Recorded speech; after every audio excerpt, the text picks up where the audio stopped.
je suis Mamta Pomé. J'ai suivi mes études au niveau de l'université et je fais la licence et ma master en physique. Et après, je fais 3 ans de doctorat en astrophysique, notamment en radioastronomie. Et après ça, je fais 12 ans de postdoctorat à Pays-Bas, suivi par plusieurs années d'enseignement et de recherche à la université Claude Bernard Lyon 1.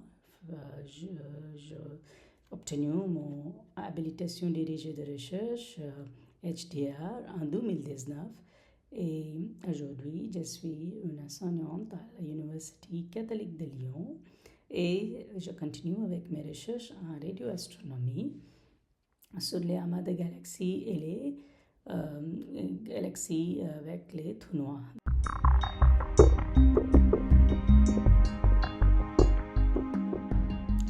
Mes recherches sont orientées vers les amas de galaxies et les noyaux actifs de galaxies. C'est les galaxies qui portent les trous noirs supermassifs dans son centre et qui peuvent lancer les jets en domaine radio, qui sont une taille de 1 mégaparsec ou 2 mégaparsecs. Et les amas de galaxies, c'est les régions où on peut avoir plusieurs collisions de les petits groupes de galaxies et à cause de toute cette merger et collision, on peut avoir différents types d'émissions, les émissions thermales et non thermales par exemple. Les thermales émissions sont mesurées avec les télescopes X et les non thermales sont mesurées plus dans le domaine radio. Donc moi je fais les études de l'émission diffuse dans le domaine radio. Ces émissions diffuses sont vraiment très grandes en structure, donc 1 mégaparsec ou 2 mégaparsecs ou plus. Pour vous donner une idée, 1 mégaparsec égale 3 multiplié par 10 puissance 19 km. Et donc, c'est les galaxies qui sont 10 puissance 15 fois plus de la diamètre de notre Terre. Donc, c'est vraiment les grandes structures et les émissions sont très faibles. Donc, on a vraiment besoin les télescopes avec grande sensitivité et bonne résolution pour faire une image de toute cette émission et pour avoir une idée de l'interaction de les groupes de galaxies et dans les amas de galaxies. Et aussi pour mesurer les émissions radio, les jets, qu'ils soient émis par les supermassifs tout noirs. Donc, ça, c'est mes activités de recherche. Je fais aussi pas mal de travail sur les commissioning de radiotélescopes. Donc, commissioning, ça veut dire mise à service. Les télescopes, donc j'étais plus impliquée dans calculer les sensitivités et les résolutions et tant d'observations pour un nouvel télescope qui était construit en Pays-Bas en 2007 et un prototype aussi qui était construit en France qui était fonctionnel, ça fait 2019. Donc, ici, mon travail, c'était plus validation de les données, validation de les images, pour être sûr que tout ce qu'on observe, c'est correct et c'est disponible pour les scientifiques, pour faire les observations. Donc, c'est vraiment mise en service de l'instrument qui s'appelle le commissioning. Donc, et aujourd'hui, je continue avec mes recherches dans les deux domaines, les observations et aussi les commissioning. Et maintenant, c'est la commissioning de la plus grande radiotélescope mondiale qui s'appelle la Square Kilometer Array.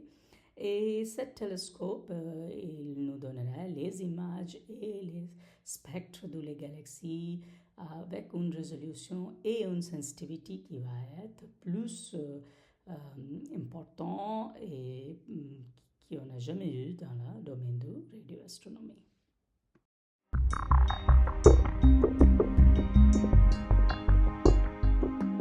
Donc j'étais toujours bien curieux avec tout ce qui est autour de nous, l'environnement, comment ça fonctionne et de comprendre et aussi trouver les bons raisonnements. Donc à cause de ça, j'étais bien attirée par le domaine de recherche. Et j'ai toujours demandé les questions, comment les nuages sont formés, comment l'arc-ciel il est formé, pourquoi il n'est pas là toujours dans notre ciel. Et comment on peut trouver tout cette milieu de les étoiles et comment les étoiles brillent et qu'est-ce qu'on trouve derrière de toute cette étoile. Est-ce qu'il existe encore un monde qu'on peut voir encore quand on est sur la Terre? Donc tout ça, c'était les questions que j'ai toujours pensé, toujours demandé quand j'étais petit. Donc, c'est ça qui m'a tiré de faire une recherche dans ce domaine de l'astronomie.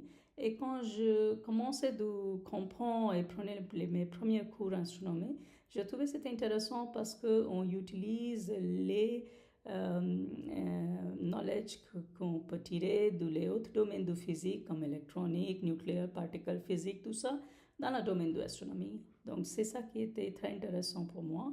Et c'est ça la raison que je continue mes recherches en astronomie.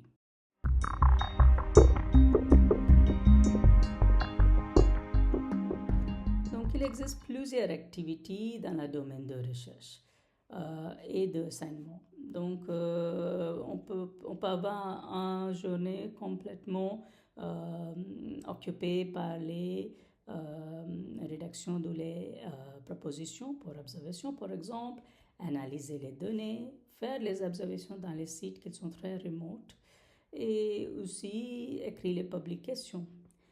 Des fois aussi, on est bien occupé avec les réunions scientifiques, organiser les réunions scientifiques dans les différents pays au niveau national et international, formation pour les étudiants au niveau master et doctorant, et aussi pour encadrer les étudiants de doctorant et niveau master et postdoctorant. Donc, il y a plusieurs activités à faire quand vous êtes une chercheuse et une enseignante. Au niveau de l'enseignement, on est bien occupé avec les cours, avec les TD, les TP, et évaluation de les élèves, conduire les examens, mais aussi conduire les concours au niveau national et faire les entretiens, par exemple, pour le recrutement.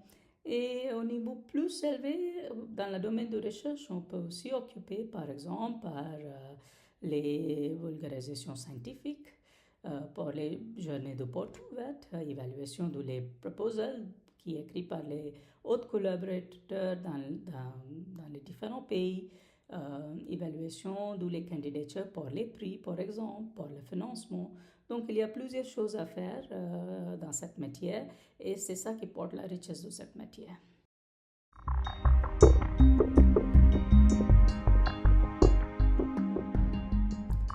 Donc, pour tous les étudiants, je voudrais vous dire que suivez votre passion pour le domaine de recherche ou de travail qui vous intéresse, parce que quand vous êtes guidé par votre motivation et curiosité, vous avancez plus vite, même si vous rencontrez les obstacles. Et pour les filles, plus précisément, parce que je suis aussi le président de les femmes en astronomie à la International Astronomical Union, qui est une très grande union au niveau mondial, que vous spécifiquement vous rencontrez beaucoup d'obstacles parce qu'il y a beaucoup de stéréotypes qui existent dans la société encore pour les matières du STEM et pour les femmes dans la matière du STEM. Les STEM comme mathématiques, physique, ingénierie et technologie dans tous ces domaines. Donc, on manque les filles dans ce domaine et si vous êtes intéressé, vous continuez. Parce que si vous limitez vous-même avec les obstacles, vous n'arrivez pas à avancer. Donc, il faut que vous continuez. Et il faut que vous toujours gardez votre confiance sur vous et sur votre capacité. C'est ça qui est très important.